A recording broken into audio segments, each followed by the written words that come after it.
Hermanos y amigos, Dios les bendiga. Es un privilegio poder saludarle a través de este medio y a través de este canal. Quien les habla es el pastor Héctor Martínez del programa Verdad en Acción. Queremos invitarle, tenemos un precioso evento titulado Consolidando las Familias. Este evento está pensando en ti, en tu hogar, en tu matrimonio, en tus hijos, en tu familia.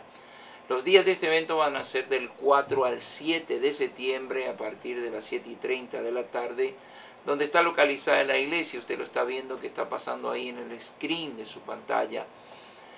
Necesitamos que vengas porque realmente estamos viendo la necesidad que hay en el matrimonio, en el hogar, con los hijos, conflictos, problemas que no se resuelven.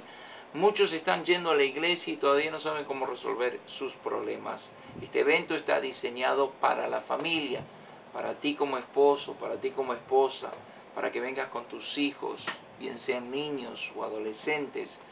Hemos estado y estamos orando por ti, por la restauración familiar, por la consolidación familiar. Si tú vives en el área de Houston, si tienes una iglesia donde congregarte, pídele permiso a tu pastor. Pero te invitamos a que puedas estar con nosotros estos 4 días, del 4 de septiembre al 7 de septiembre, que va a ser el último servicio a las 6 de la tarde, con el pastor Ricardo Licona, oriundo del país de Honduras. El pastor Ricardo Licona va a estar con nosotros en la palabra, en la alabanza. Sabemos que el Señor te va a bendecir, que tu vida va a cambiar y que vas a salir pensando diferente en cuanto a tu relación matrimonial, en cuanto a tu relación con tus hijos y la bendición de la palabra de Dios. Por favor, anótalo ahí en tu calendario. Ahí sale la información de la iglesia, la dirección física de la iglesia y los teléfonos de la iglesia. Si vienes del área del norte, digamos del 59 norte, agarras 59 sur y te bajas en el Highway 6, en el 6. Haces una derecha y manejas hasta la avenida Bel Air, haces una izquierda y a unos 500 pies va a estar la iglesia, un hermoso edificio de color beige café que tiene de distinción una campana. Vas a ver la dirección de la iglesia y es una manera muy fácil de ubicar. Si vienes del 10 del downtown, vienes rumbo a San Antonio, te bajas en el 6 y haces una mano izquierda, llegas hasta la avenida Bel Air y haces una mano derecha y a 500 pies sobre tu mano derecha va a estar la iglesia. Si vienes del área de Katy, vienes rumbo de Katy sobre el 10, te bajas en el Highway 6, haces una derecha y llegas hasta avenida Bel Air y haces una derecha y a unos 500 pies vas a ver la iglesia. Por favor, saca un tiempo a partir de esta semana que entra, día 4, 5, 6 y 7. Anota la información, está saliendo ahí en el screen de tu pantalla.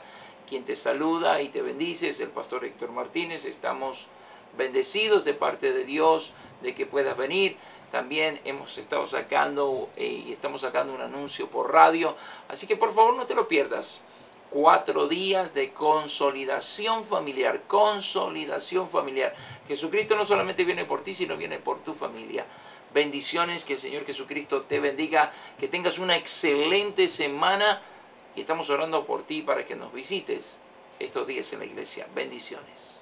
Pero no concebí el Espíritu de Dios dentro de mí. Y concebir significa comprender, entender, percibir, penetrar dentro de mí. Abraham y Sara no entendieron los propósitos divinos de Dios sobre ellos. Sobre ellos iba a nacer una generación santa. Una generación que iba a adorar y exaltar el nombre de Dios. Una generación que iba a durar por miles y miles de años hasta el día de hoy, que iba a exaltar y reconocer el nombre de Dios. Y eso solamente se concibe cuando Dios está dentro de mí. No dentro de mi mente solamente, sino dentro de mi espíritu. Y dice que Abraham se sonrió y su esposa también. Pero tuvieron un hijo.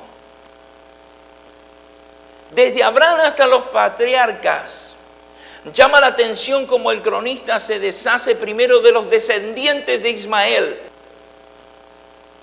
Y entonces aparece otra esposa de Abraham, que quizá no se habla mucho, o quizá ni siquiera usted lo ha escuchado, o quizá lo va a escuchar en esta mañana. Abraham tuvo otra mujer. Sara fue su mujer.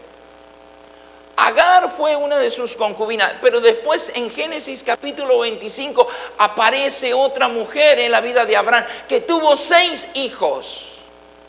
Y esa es Ketura, la concubina de Abraham. Génesis capítulo 25, verso 1 al 4. Se la llama otra mujer. Estos no representan para nada la línea de la que ha de venir David, ni los levitas. Se apresura a ver los descendientes de Isaac, el otro hijo de Abraham, porque mediante ellos se vendrá la línea davídica con todas sus contribuciones espirituales, para que el pueblo del tiempo del cronista parece un tanto raro que no se mencionen los nombres de las madres, sino solo de la concubina.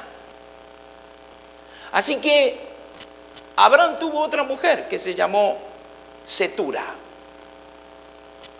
Y Cetura aparece ya cuando Sara fallece y Abraham la entierra en la cueva de Macpela. Cetura significa incienso o fragancia, esposa. Algunos dicen que es esposa, pero es concubina de Abraham. Se menciona solamente en Génesis capítulo 25 del 1 al 4 y en Primera de Crónicas 1:32. Sus 6 hijos y 10 nietos son los progenitores que habitaban en el norte de Arabia. Madián fue la principal entre ellas. Los antiguos geógrafos árabes hablan de la tribu de Ketura, cerca de la Meca, creo, de la Meta. Abraham tuvo más hijos. Abraham tomó otra mujer cuyo nombre era Cetura, la cual le dio a luz, y ahí aparecen los hijos de Abraham, son 6. Pero miren lo que dice Génesis, y abra su Biblia, Génesis capítulo 25 y el verso 5. Y aquí empieza a tomar fuerza la enseñanza, como le estoy explicando, que una cosa es la concubina y otra cosa es la esposa. En el verso 5 del capítulo 25 dice: y Abraham dio todo cuanto tenía a Isaac. Abraham era un hombre muy rico, más millonario que el Bill Gates. Era el hombre más prominente de toda la tierra.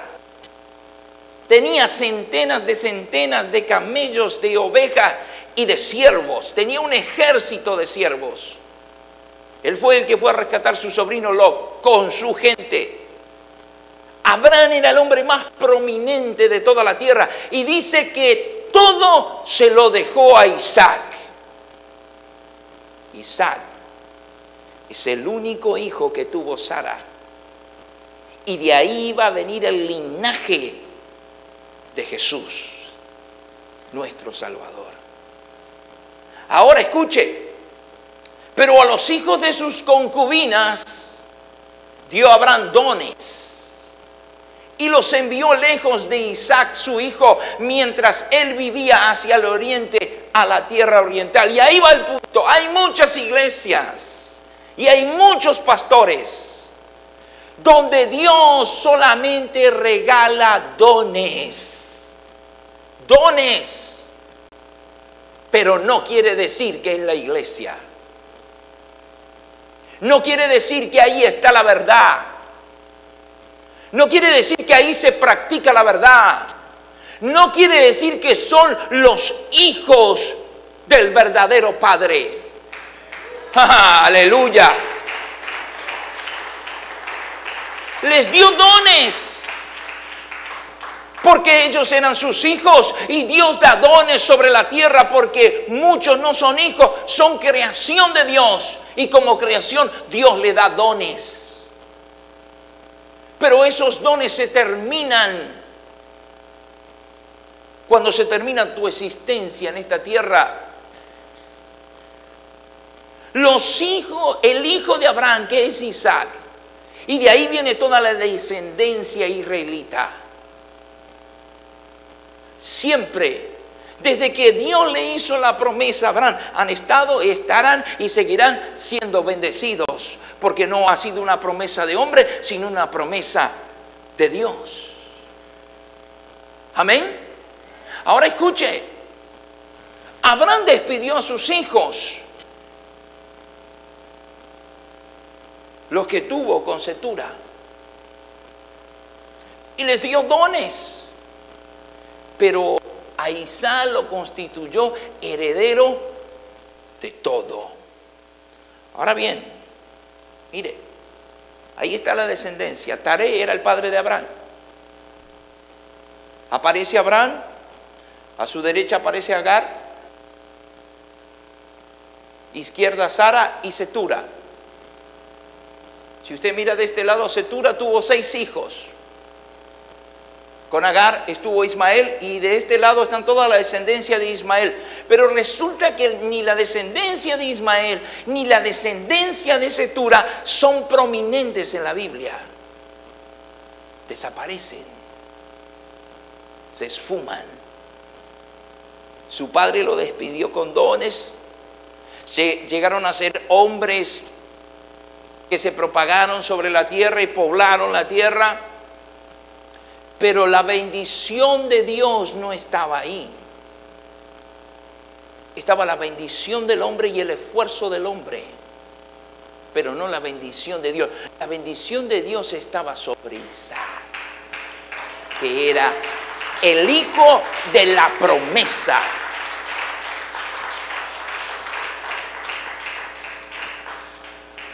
Para muchos puede ser muy extraño las cosas que pasan en la iglesia, como lo que le acabo de comentar sobre esa donación que le hicieron a la iglesia y tantas donaciones que han hecho y las que seguirán dando. ¿Sabe por qué? Porque la bendición de Dios está sobre esta casa. Está sobre esta casa. Ahora escuche. Isaac tuvo 2 hijos con Rebeca. Y uno fue Esaú y otro fue Jacob. Y ahí empieza la descendencia hasta llegar a Jesús. Y sobre ellos sí estaba la promesa y la bendición de Dios sobre los lomos de Abraham. Muchos de nosotros no entendemos lo que Dios quiere hacer con nosotros. Porque tú te tienes que definir como creyente si vas a ser concubina o vas a ser esposa. Si vas a ser esposa tienes que ser fiel. Las concubinas, hermano, no conocían a Jehová, no conocían a Jesús. Las concubinas eran egipcias. Las concubinas eran adoradores de imágenes en lugares altos. Las concubinas no temían, no conocían el Dios de Abraham. Las concubinas no tenían ninguna relación con Dios. Le daba lo mismo que le hablaran de Dios y le daba lo mismo que hacer un altar en lugares altos, porque ellas representan todo lo que tiene que ver y va en contra de la voluntad de Dios. Las concubinas no conocían a Dios. Las concubinas le hicieron perder la cabeza a Salomón. Apartaron su corazón del verdadero Dios. Y si buscamos la palabra concubina en toda la Biblia, nos damos cuenta que lo que hacen ellas es quitarle al hombre de Dios lo que él debe de hacer para Dios. David desvió su corazón por codiciar una mujer ajena y eso le costó un precio. Las concubinas son las que representan la iglesia hoy en día. Las iglesias que están totalmente prostituidas, donde se ha perdido el respeto a la adoración, donde se ha perdido el respeto a la sumisión, donde la gente va a las iglesias, pero sus vidas no son transformadas, no porque Dios no tenga poder, sino porque es una iglesia que está llena de concubinas. Y cuando tú llegas a una iglesia donde se predica la verdad del verdadero Dios, cuando tú llegas a una iglesia donde realmente está la esposa del Cordero inmolado y que se está guardando para cuando Él venga y suene la trompeta, las concubinas se visten de impureza, pero la verdadera esposa se viste de cilicio, porque el Cordero la ha elegido. Ahora, dice que Isaac tuvo 2 hijos. Esaú dice que era velloso, hijo de Isaac y Rebeca.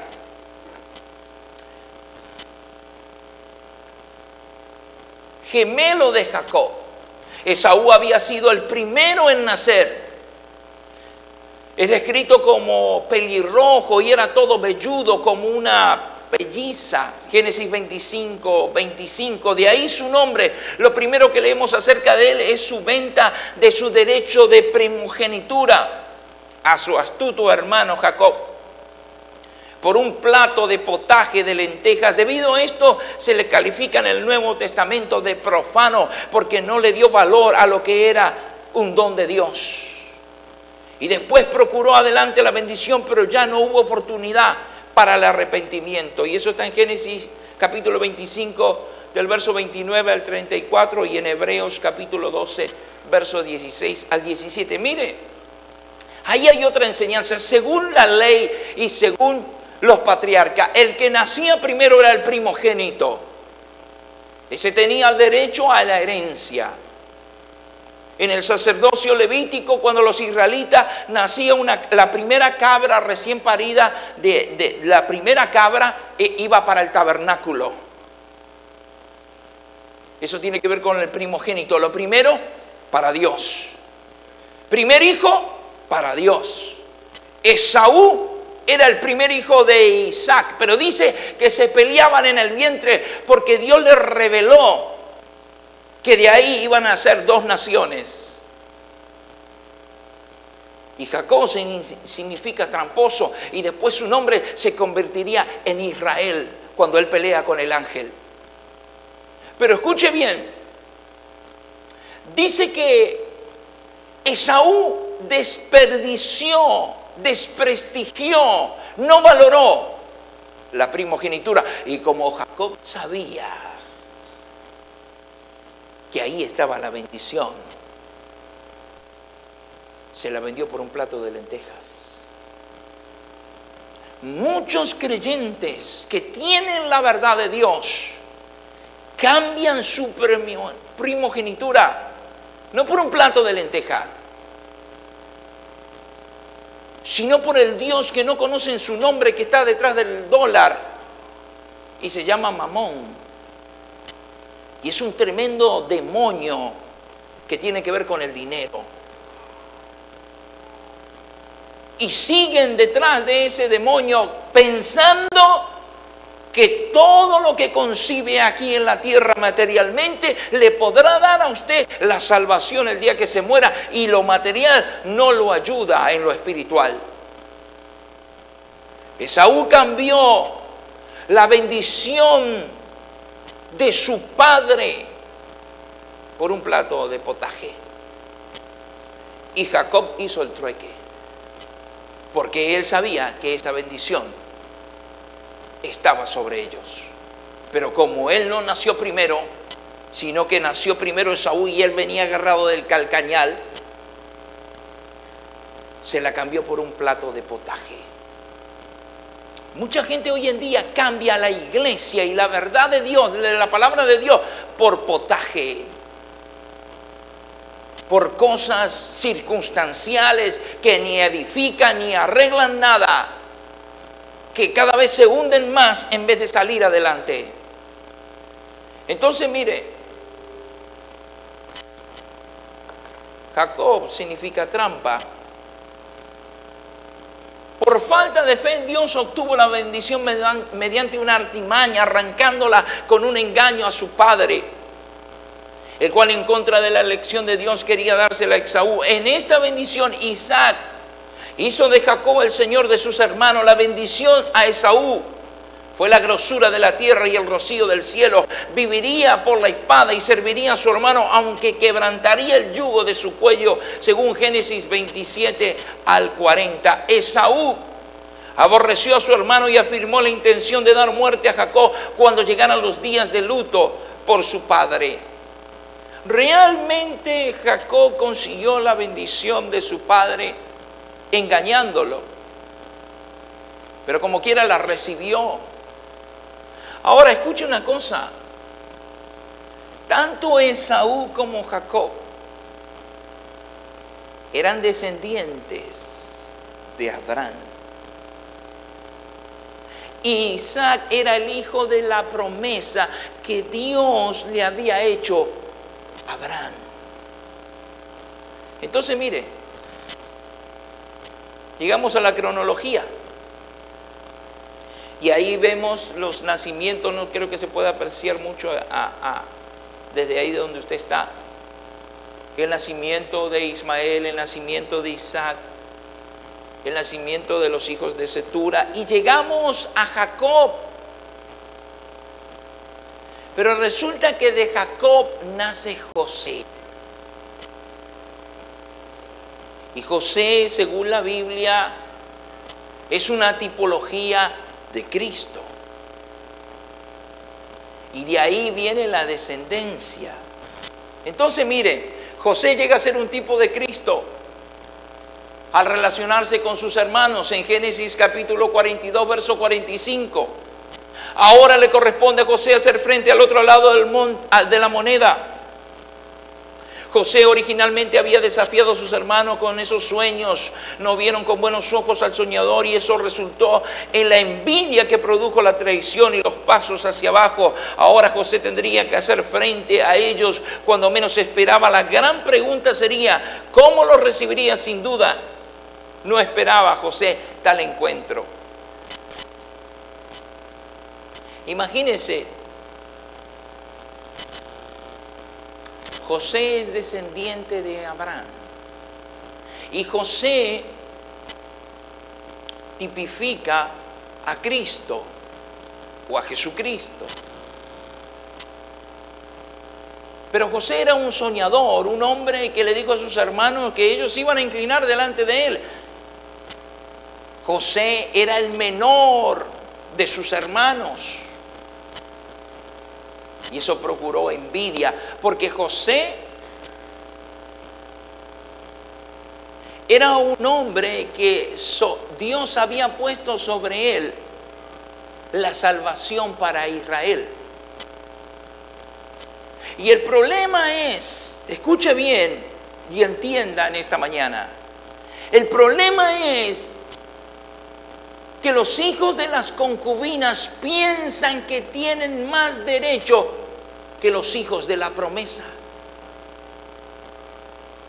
Los hijos de las concubinas piensan que ellos son los que tienen la razón, porque ellos tenían envidia sobre José. Ellos lo quisieron matar.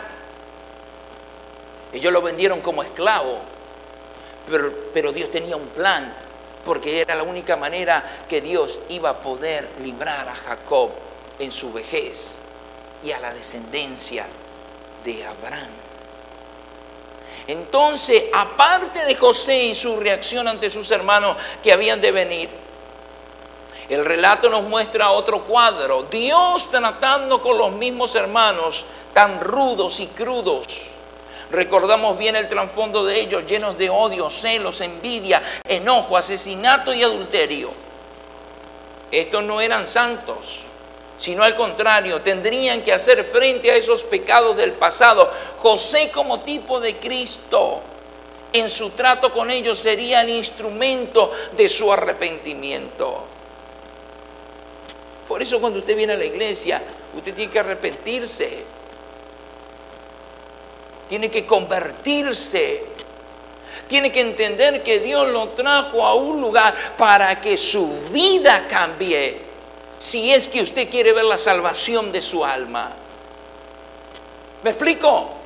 Los hijos de la concubina no tienen la verdad. Son los hijos de la promesa los que tienen la verdad.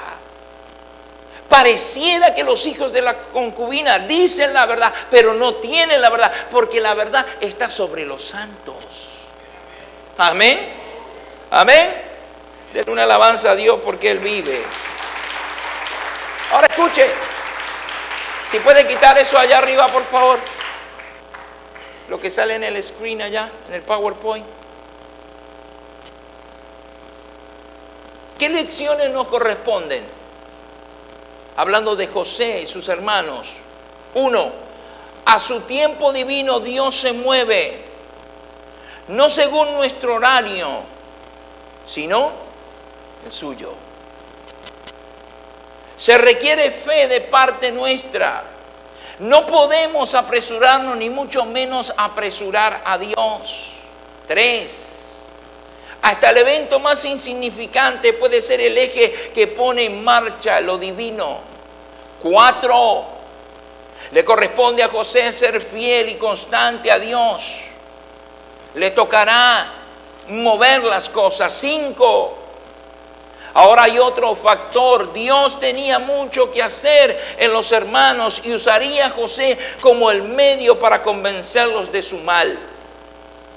Esta es obra única de Dios. Aun cuando José los trató duro, su corazón estaba lleno de amor y emoción a favor de los que le hicieron mucho mal. No había nada de venganza, lejos de ella el perdón. Esta es la obra transformadora de la cruz. 7. Solo la obra de la cruz en José lo capacitó para recibir a sus hermanos de esta manera, sin pasar por alto que Dios tuvo que tratar con sus pecados pasados. Dios eligió a José y lo llevó a Egipto para salvar a Israel. ¿Sabe por qué Dios lo trajo a la iglesia? Para que usted sea salvo y que su familia a través de usted también pueda ver la salvación de su alma. Por eso usted está en la iglesia. No está por bonito, ni por dinero, ni nada. Usted está en la iglesia porque a través de usted Dios va a salvar a su familia. Pero mire, ahora llegamos a la parte de la iglesia como esposa del Cordero.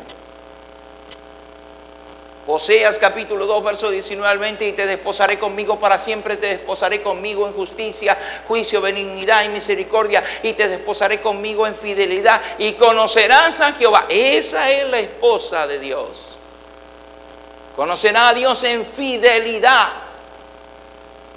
Te desposaré y te haré mía, y vivirás conmigo para siempre. Ahora escuche, Isaías capítulo 54, verso 5 dice, porque tu marido es tu hacedor, Jehová de los ejércitos, ese es su nombre, y tu redentor, el Santo de Israel, Dios de toda la tierra será llamado. Dios, el cual es Jesucristo manifestado en carne, viene por su esposa. La iglesia como esposa de Cristo. Jeremías capítulo 3, verso 8. Me dijo Jehová en días del rey Josías, ¿has visto lo que ha hecho?